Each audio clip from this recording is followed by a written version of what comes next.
High viewers, welcome to profit master dot in. మనం 1 or 2 వీక్స్కి ఒకసారి ఒక స్పెసిఫిక్ కంపెనీ గురించి ఇన్ డీటెయిల్డ్గా మాట్లాడుకుంటున్న సంగతి మీ అందరికీ తెలిసిందే. ఈ వారం మనం కేఎన్ఆర్ కన్స్ట్రక్షన్స్ గురించి మనం మాట్లాడుకోబోతున్నాం. హైదరాబాద్కి చెందిన కంపెనీ ఇది. కేఎన్ఆర్, కే నరసింహారెడ్డి కన్స్ట్రక్షన్స్ అన్న కంపెనీ ఇది. సో కాంట్రాక్టింగ్ బిజినెస్లో వీళ్ళు ఉన్న సంగతి మన అందరికీ తెలిసిందే. కన్స్ట్రక్షన్ బిజినెస్లో వీళ్ళు ఉన్నారు.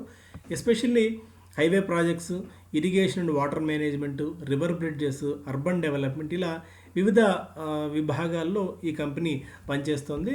హైదరాబాద్ బేస్డ్ కంపెనీ ఇంతకుముందు నేను చెప్పినట్టు ఇన్ఫ్రాస్ట్రక్చర్ స్పేస్లో ఈ కంపెనీ చాలా స్ట్రాంగ్గా ఉంది. ఆల్మోస్ట్ ఈ ప్రమోటర్ ఎవరైతే ఉన్నారో ఈ కె నరసింహారెడ్డి, ఆయనకి దాదాపు ఈ రంగంలో 40 సంవత్సరాలకు పైగా అనుభవం ఉంది. ఆయన ఐపీఓకి వచ్చినప్పటి నుంచి ఈ కంపెనీ మంచి పర్ఫార్మెన్స్ని, మంచి పనితీరును కనబరుస్తూ వస్తుంది. సాధారణంగా ఇలాంటి బిజినెస్ అంటే ఎస్పెషల్లీ ఇన్ఫ్రాస్ట్రక్చర్ స్పేస్లో ఉన్న బిజినెస్ డెట్ ఎక్కువగా ఉంటుంది. కంపెనీస్కి డెట్ ఎక్కువ తీసుకుంటారు. ఒక్కొక్కసారి తీసుకున్న ప్రాజెక్ట్స్ను ఎగ్జిక్యూట్ చేయలేక ఇబ్బందులు పడుతూ ఉంటారు. ఆ తర్వాత మళ్ళీ ఇబ్బందుల్లో కూరుకుపోయి ఎన్పిఎస్ అయిపోయి కంపెనీ మనుగడే కష్టమైపోతున్న అనేక సందర్భాలను మనం చూసాం. కాకపోతే ఈ కంపెనీ ఐపీఓకి వచ్చినప్పటి నుంచి కూడా అదే ప్యాషన్ కంటిన్యూ చేస్తూ వస్తుంది. ఎస్పెషల్లీ ఎగ్జిక్యూషన్లో చాలా చాలా స్ట్రాంగ్ స్కిల్స్ని కనబరుస్తూ వస్తుంది. ప్రాజెక్ట్స్ ఎంత వేగంగా తీసుకోగలరో వాటిని అంతే సమర్థంగా పూర్తి చేస్తూ మంచి పేరుని కంపెనీ తెచ్చుకుంది. 1968లో కాంట్రాక్టర్గా ఈయన తన కెరీర్ని స్టార్ట్ చేశారు. ఆ తర్వాత కె నరసింహారెడ్డి కంపెనీగా మార్చి ఐపీఓకి వచ్చిన సంగతి ఎంతమందికి తెలుసో తెలియదు. హైదరాబాద్ బేస్డ్ కంపెనీ ఇది, తెలుగు వాళ్ళ కంపెనీ అని ఎంతమందికి తెలుసో నాకైతే తెలియదు, కానీ బట్ చాలా స్ట్రాంగ్ కంపెనీస్గా వీటిని చెప్పుకోవచ్చు. And pan India project execution capability మనం చూస్తే అర్థమవుతుంది.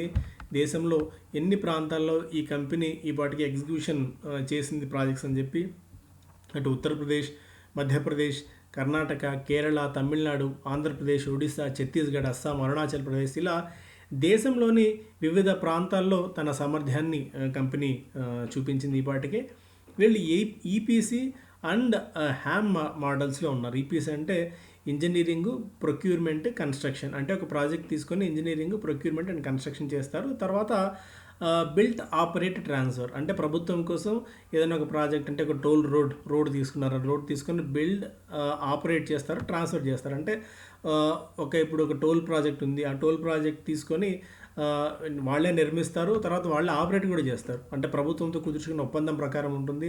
ఒక 10 years 15 years ప్రాజెక్ట్ని వాళ్ళు ఆపరేట్ చేసి లాభాలు వచ్చిన తర్వాత మళ్ళీ ప్రభుత్వానికి 15 years తర్వాత అప్పగించే పరిస్థితి ఉంటుంది. ఇవన్నీ కూడా ఎన్హెచ్ఏఐ సారథ్యంలో ప్రస్తుతం మనం ఉండడం చూస్తాం. అండ్ ఈ మధ్య హ్యామ్ అని వచ్చింది. అంటే 60-40 రేషియోలో అటు బిల్ట్, ఆపరేట్, ట్రాన్స్ఫర్ అనుకోవచ్చు, లేదంటే అంతకుముందు ఈపీసీ మోడల్ అనుకోవచ్చు. ఇలా 2 మోడల్స్ మిక్స్ చేసి మధ్య ఎక్కువ కంపెనీస్ హ్యామ్ మోడల్స్ చేస్తున్నాయి. అలాంటి హ్యామ్ మోడల్స్లో కూడా ఈ కంపెనీ మెరుగైన పర్ఫార్మెన్స్ని కనబరుస్తూ వస్తుంది. ఇప్పుడు అసలు ఈ కంపెనీని ఎందుకు మనం మాట్లాడుకుంటున్నామంటే, నిన్న కూడా ప్రధానమంత్రి మాట్లాడారు. దాదాపు 100 లక్షల కోట్ల రూపాయలని ప్రభుత్వం చెప్తోంది. అయితే ఈ 100 లక్షల కోట్లని ఎంత కాలానికి ఖర్చు చేస్తారో అవన్నీ డిబేటబుల్ సబ్జెక్ట్. అందరూ అనుకోవచ్చు గతంలో ఎన్నో వాగ్దానాలు చేశారు, అసలు అవన్నీ చేస్తున్నారా లేదా అన్న పెసిమిస్టిక్ మోడ్ మనకి ఎప్పటికీ ఉంటుంది. సో ప్రభుత్వం ఏదైనా చేస్తుంది అనుకున్నప్పుడు మనం ఆశావాహ దృక్పథంతో ఉంటాము. ఎందుకంటే ఇప్పుడు ఈ రోడ్ ప్రాజెక్ట్స్కి వీటికి సంబంధించి డిమాండ్ ఎందుకు రావాలి, రోడ్ ప్రాజెక్ట్స్కి ఎందుకు మనం తీసుకోవాలి? ఇప్పుడు అనుకుంటే 100 లక్షల కోట్లు ప్రభుత్వం ఖర్చు పెడతామని చెప్తోంది. సరే, 100 లక్షల కోట్లు ఖర్చు పెట్టకపోయినా అందులో 20-30% ఖర్చు పెట్టినా కూడా ఇలాంటి కంపెనీస్ బెనిఫిట్ అవుతాయి. నెంబర్ 1. నెంబర్ 2, ఒక ఎకానమీ స్టాల్ అవుతుంది, ఎకానమీ కుంటుపడుతుంది అనుకుంటున్న టైంలో ఇన్ఫ్రాస్ట్రక్చరే ఏ దేశ ఎకానమీనైనా ముందుకు నడిపిస్తుంది. అందుకోసం ఖచ్చితంగా ఈ టైంలో ప్రభుత్వం ఇన్ఫ్రాస్ట్రక్చర్ మీద ఎక్కువ స్పెండ్ చేస్తుంది. ఇన్ఫ్రాస్ట్రక్చర్ మీద స్పెండ్ చేస్తే మనకి డబ్బులు బాగా జనరేట్ అవుతాయి. కంపెనీస్కి అంటే ఆ ప్రాంతంలో రోడ్స్ డెవలప్ అవుతాయి, అక్కడ మళ్ళీ ఎకానమీ జనరేట్ అవుతుంది. దీనివల్ల ప్రత్యక్షంగా పరోక్షంగా ఉద్యోగాల కల్పన కొనసాగుతుంది. ఎకానమీలో డబ్బులు జనరేషన్ అవుతాయి, డబ్బులు చేతులు మారుతుంటాయి. సో దీనివల్ల ఏంటంటే at the end of the day మళ్ళీ ప్రభుత్వానికి దీనివల్ల పన్నుల రూపంలో అనుకోవచ్చు, ఇంకొక రూపంలో నిధులు వస్తాయి. సో అందువల్ల రాబోయే రోజుల్లో అండ్ ఎన్హెచ్ఐ ఒక కీలకమైన నిర్ణయం కూడా తీసుకుంది. ఏంటంటే ఇన్ఫ్రాస్ట్రక్చర్ కంపెనీస్ ఎందుకు ఇబ్బందులు పడుతున్నాయంటే డబ్బులు ఖర్చు చేసి ఈ కంపెనీస్ ప్రాజెక్ట్స్ మొదలు పెడతాయి. బట్ మధ్యలో ప్రభుత్వం నుంచి ప్రోత్సాహం లేకపోయినా, డబ్బులు లేకపోయినా ఆగిపోతాయి. సో దీనివల్ల మళ్ళీ కరప్షన్, బ్యాంక్స్ ఇబ్బంది పడడం అవన్నీ కాకుండా ఎన్హెచ్ఐ నుంచి నెలవారీగా పేమెంట్స్ చేయాలని కూడా ఆలోచిస్తోంది. సో ఇలా నెలవారీగా పేమెంట్స్ చేస్తే ఏమవుతుందంటే కంపెనీస్కి అంత ఫైనాన్షియల్ బర్డన్ ఉండదు. సో ఇలా అనేక సంస్కరణలు ప్రభుత్వం తీసుకొస్తుంది కాబట్టి మేబీ ఈ రంగంలో కూడా సంస్కరణలు కనుక తీసుకొచ్చినట్టయితే ఇలాంటి కంపెనీస్కి ఖచ్చితంగా బెనిఫిట్ అవుతుంది అనడంలో ఎలాంటి సందేహం అయితే లేదు. సో ఇంతవరకు ఈ కంపెనీ ఈ కంపెనీ ఎలాంటి ఇది చేసిందో కూడా మనం ఒకసారి చూద్దాం. ఈ కంపెనీస్ ఇన్హౌస్ ఎగ్జిక్యూషన్ టీమ్ దాదాపు 2000 మంది దాకా ఎంప్లాయీస్ కంపెనీస్లో ఉన్నారు. ఎన్హెచ్ఐ, ఏపీ గవర్నమెంట్, ఇలా ఇప్పుడు ఇక్కడ చెప్పిన కంపెనీస్ అన్నీ కూడా వీళ్ళ క్లయింట్స్ లిస్ట్లో ఉన్నారు. ఏపీ ఇరిగేషన్ ఒకటి, GMR projects, NMDC, Sadbhav engineering లాంటి కంపెనీస్ అన్నీ కూడా ఉన్నాయి. So built operate transfer portfolio ఇంతకుముందు మనం చెప్పుకున్నట్టు బీఓటీ ప్రాజెక్ట్లో ఈ Patel KNR infrastructures and Patel KNR heavy infrastructure limited ఇలా 2 కంపెనీస్ ఫ్లోట్ చేశారు. సో ప్రస్తుతం ఈ ప్రాజెక్ట్స్ కొనసాగుతున్నాయి. So toll projects KNR Walayar tollways and KLR Muzaffarpur Barauni tollway, ఈ 2 ప్రాజెక్టులు ప్రస్తుతం కొనసాగుతున్నాయి. హ్యామ్ ప్రాజెక్ట్స్ ఇప్పుడు చెప్పిన ఇక్కడ ఈ హ్యామ్ ప్రాజెక్ట్స్ అన్ని కంపెనీ చేపడుతోంది. ఇలా వివిధ రంగాల్లో ఒక కంపెనీ తనకంటూ ఒక పటిష్టమైన దీన్ని కొనసాగిస్తుంది. Order book highlights, order book కూడా చాలా పటిష్టమైన ఆర్డర్ బుక్ ఉంది కంపెనీకి. రీసెంట్ రిజల్ట్స్ని కూడా మంచి రిజల్ట్స్ని కంపెనీ అనౌన్స్ చేసింది. అండ్ ఒకసారి ఫైనాన్షియల్ హైలైట్స్ కూడా మనం తర్వాత ఒకసారి చూద్దాం. అండ్ షేర్ హోల్డింగ్ ప్యాటర్న్ పరంగా చూసుకుంటే కూడా 55% దాకా ప్రమోటర్ దగ్గర హోల్డింగ్ ఉంది.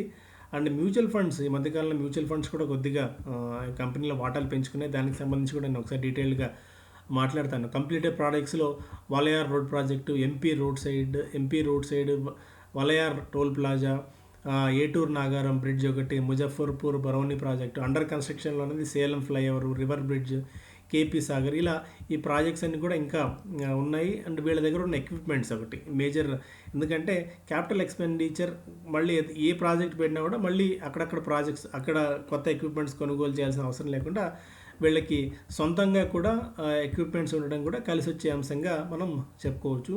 సో ఓవరాల్గా ఇది కేఎన్ఆర్ కన్స్ట్రక్షన్ సంబంధించిన డీటెయిల్స్. అండ్ రీసెంట్గా వచ్చిన మన రిజల్ట్స్ కూడా ఒకసారి చూద్దాం.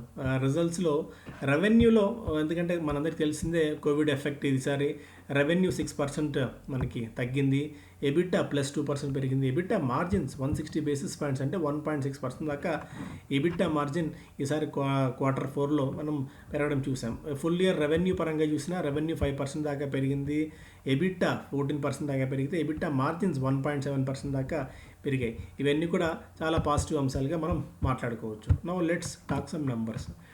So KNR constructions market cap 3000 కోట్ల రూపాయల దాకా మార్కెట్ క్యాప్ ఉంది. కరెంట్ ప్రైస్ ఆల్మోస్ట్ 214-215 దాకా ఉంది. స్టాక్ పడింది. స్టాక్ ఈ మార్చ్లో అన్నితో పాటే ఈ స్టాక్ కూడా మనం క్రాక్ కావడం చూసాం. దాదాపు 300 రూపాయల నుంచి స్టాక్ 180 రూపాయల దాకా స్టాక్ క్రాక్ అయింది. సో అక్కడి నుంచి కూడా మళ్ళీ కొద్దిగా రివైవ్ అయ్యి 214 దగ్గర ఉంది. అంటే ఇతర వీటిలో మాదిరి అంటే మిగిలిన స్టాక్స్ ఏ విధంగా పెరిగాయి ఆ రేంజ్లో పెరగకపోయినప్పటికీ బట్ స్టిల్ లోయర్ లెవెల్స్ నుంచి కొద్ది గొప్ప రికవరీ అయితే ఈ స్టాక్లో మనం చూసాం. లాస్ట్ 3 ఇయర్స్ పర్ఫార్మెన్స్ కూడా ఒకసారి మనం చూద్దాం. అంత ముందు కూడా ఈ స్టాక్ 329-330 దాకా వెళ్ళింది. బట్ ఒక కన్సాలిడేషన్లో చాలా కాలం పాటు లాస్ట్ ఒక 3 ఇయర్స్ నుంచి స్టాక్ చాలా కన్సాలిడేషన్ ఫేజ్లో ఉంది. ఎందుకంటే ఈ రంగంలో ఉన్న అనేక ఇబ్బందులు మనందరికీ తెలిసిందే. ఆ ఇబ్బందులకు తగ్గట్టు కంపెనీ కూడా ఇబ్బందులకు గురవుతూనే ఉంది. మేబీ అవన్నీ కూడా త్వరలో సమసిపోవచ్చు అని చెప్పి ఇండస్ట్రీ భావిస్తోంది. స్టాక్ పి 11 పాయింట్ దగ్గర ఉంది. 11తో కోట్ అవుతుంది. బుక్ వాల్యూ 110 రూపీస్ దాకా ఉంది. ROCE return on capital employed 19.52, return on equity 19.06 దాకా ఉంది. ఈ కంపెనీకి డివిడెండ్ని మనం కన్సిడర్ చేయము, ఎందుకంటే ఇవన్నీ హై క్యాపిటల్ ఓరియంటెడ్ కంపెనీస్ కాబట్టి ఈ కంపెనీస్ డివిడెంట్ ఇవ్వడం అనేది చాలా అరుదుగా జరిగే పని. ఇక డెట్ ఈక్విటీ చూద్దాం. డెట్ ఈక్విటీ 0.53% ఉంది. సో అంత వర్రీ కావాల్సిన అవసరం లేదు. స్టిల్ మనకు ఇట్లాంటి కంపెనీకి ఇంత క్యాపిటల్ అవసరమయ్యే కంపెనీకి 0.53% is okay. So no need to worry about it. Debt అది 826 కోట్ల రూపాయల డెట్ ఉంది. 18-19 రూపాయల దాకా ఈపీఎస్ ఇస్తుంది. అండ్ ప్రమోటర్ హోల్డింగ్ కొద్దిగా -0.14% దాకా ప్రమోటర్ హోల్డింగ్ తగ్గింది. సో మిగిలిన పారామీటర్స్ కూడా మనం ఒకసారి చూద్దాం. క్వార్టర్లీ రిజల్ట్స్లో మార్చ్లో sales 730 crores, expenses 543, operating profit margin 26%. Last కొద్ది కాలం నుంచి ప్రతి క్వార్టర్ రిజల్ట్స్ మనం చూసినా కూడా 23-25% దాకా ఆపరేటింగ్ ప్రాఫిట్ మార్జిన్స్ని కంపెనీ తీసుకుంటూ వస్తుంది. So 26% is a very decent number, very good number. ఇక మిగిలిన share capital 28 crores of share capital, 1500 కోట్ల దాకా రిజర్వ్స్ ఉంది, 826 కోట్ల రూపాయలు బారోయింగ్స్, ఇంతకుముందు చెప్పినట్టు అప్పులు ఉన్నాయి కంపెనీకి. సో అంత ఆందోళన పడాల్సిన అవసరం ఏం కనిపించట్లేదు. ప్రమోటర్స్కి 50% దాకా ఈ కంపెనీలో వాటా ఉంది. ఎఫ్ఐఎస్ షేర్ హోల్డింగ్ 1.92% నుంచి 1.63%కి తగ్గింది. ఒక 0.3% దాకా ఈ మన వాటా తగ్గించుకున్నారు. అదే సమయంలో డిఏఎస్, డొమెస్టిక్ ఇన్స్టిట్యూషనల్ ఇన్వెస్టర్స్, తమ వాటాని 32.56 నుంచి 34%కి పెంచుకున్నారు. ఒక 1.5% దాకా ఈ కంపెనీలో మ్యూచువల్ ఫండ్స్ వాటాలు పెంచుకున్నారు. అలా ఈ మ్యూచువల్ ఫండ్స్ లిస్ట్లో హెచ్డిఎఫ్సి మిడ్ క్యాప్ ఆపర్చునిటీస్ ఉంది, ICICI prudential equity and debt fund, DSP equity bond fund, అలాగే India value fund, smaller companies fund, Tata infrastructure fund, unit value opportunities fund, DSP BlackRock balanced fund, Invesco contra fund. So ఈ mutual funds small cap funds invest చేశాయి, balance funds invest చేశాయి. ఇట్లాంటి companies ఏంటంటే ఎక్కువ volatility కంపెనీస్లో ఉండదు, ఒక స్థిరమైన వృద్ధిని కంపెనీ కనబరుస్తూ వస్తుంది. అండ్ పబ్లిక్ కూడా 10.35 అనేది 9.34, ఎందుకంటే లాస్ట్ ఒక 3 years నుంచి పర్ఫార్మెన్స్ అంత గొప్పగా లేదు కాబట్టి ఎక్కువ మంది కంపెనీ నుంచి తప్పుకొని, ఎందుకంటే స్టాక్ కూడా పెద్దగా పెరగట్లేదు కాబట్టి మిగిలిన కంపెనీస్ వైపు వెళ్ళి ఉండొచ్చు. అండ్ ప్రమోటర్ హోల్డింగ్ కూడా 55% దాకా ఉంది. అండ్ కంపెనీకి ఎగ్జిక్యూషన్ క్యాపబిలిటీస్, నేను పదే చెప్తున్నట్టు మంచి ఎగ్జిక్యూషన్ క్యాపబిలిటీస్ ఉన్నాయి. ఇక్కడ నుంచి కూడా స్టాక్ అంటే 220 రూపీస్ దగ్గర ఉంది కాబట్టి 280, 290, 300 రూపీస్ దాకా స్టాక్ ఈజీగా వెళ్ళేందుకు అవకాశం ఉంది అని చెప్పి most of the research agencies అన్నీ చెప్తున్నాయి.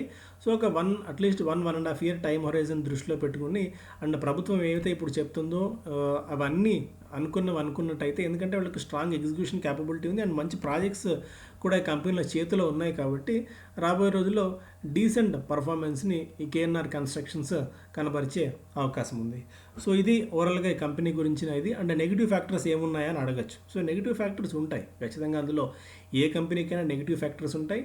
ఈ కంపెనీకి ఏంటంటే ఎకానమీ వీక్ అయితే దీని డైరెక్ట్ ఇంపాక్ట్ కంపెనీ మీద పడుతుంది.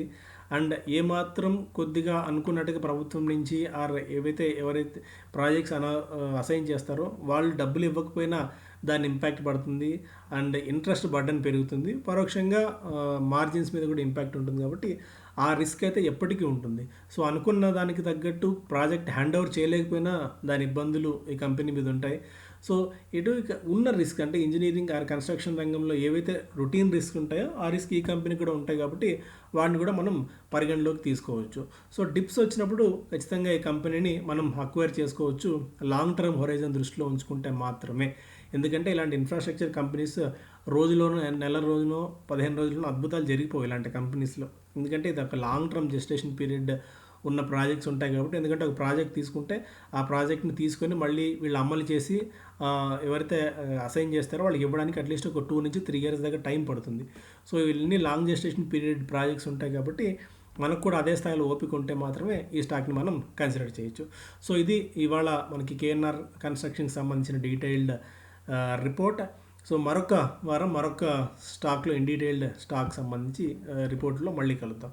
So thank you so much. పదే రిక్వెస్ట్ చేస్తున్నట్టు లైక్ చేయండి, షేర్ చేయండి, మరింత మందికి మన వెబ్సైట్ గురించి అలాగే మన యూట్యూబ్ ఛానల్ గురించి తెలియజేస్తారని చెప్పి కోరుకుంటాను. Thank you so much.